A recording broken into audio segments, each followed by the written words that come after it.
અયોધ્યાના રામ મંદિર ખાતે પીએમ મોદી દ્વારા પ્રથમવાર 191 ફૂટ ઊંચા મુખ્ય શિખર પર ધ્વજારોહણ થવાનું છે।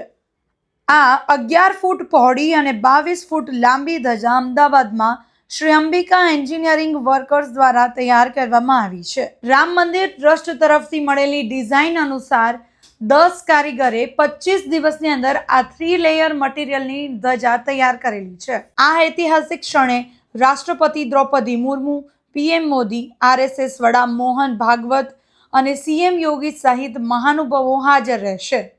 ધજાની બંને બાજુ કલ્પવૃક્ષ, સૂર્યનારાયણ અને ઓમના પ્રતીકો આપેલા છે।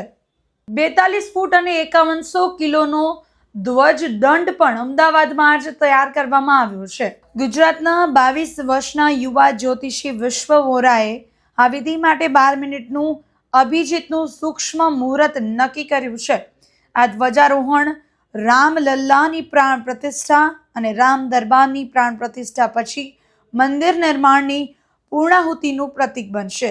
રામ મંદિરના શિખર પર લહેરાનારી આ કેસરિયા ધ્વજા એક શૌર્યનું પ્રતીક છે, જેમાં ઓમ સહિતના શાસ્ત્રોક્ત ચિહ્નો પણ છે અને જેને પેરાશૂટ મટીરિયલમાંથી તૈયાર કરવામાં આવી છે। અક્ષર સુદ પાંચમ અને મંગળવાર વિવાહ પંચમીનો આ શુભ દિવસ ગૃહ સ્થિતિ સાથે અત્યંત શુભ મનાયો છે। બપોરે 11:31 થી 12:13 વચ્ચેના અભિજીત મુહૂર્તમાં ભવ્ય ધ્વજારોહણ વિધિ સંપન્ન થશે। આવા સમાચાર જોવા માટે જોતા રહો રંગ છે રાજકોટ।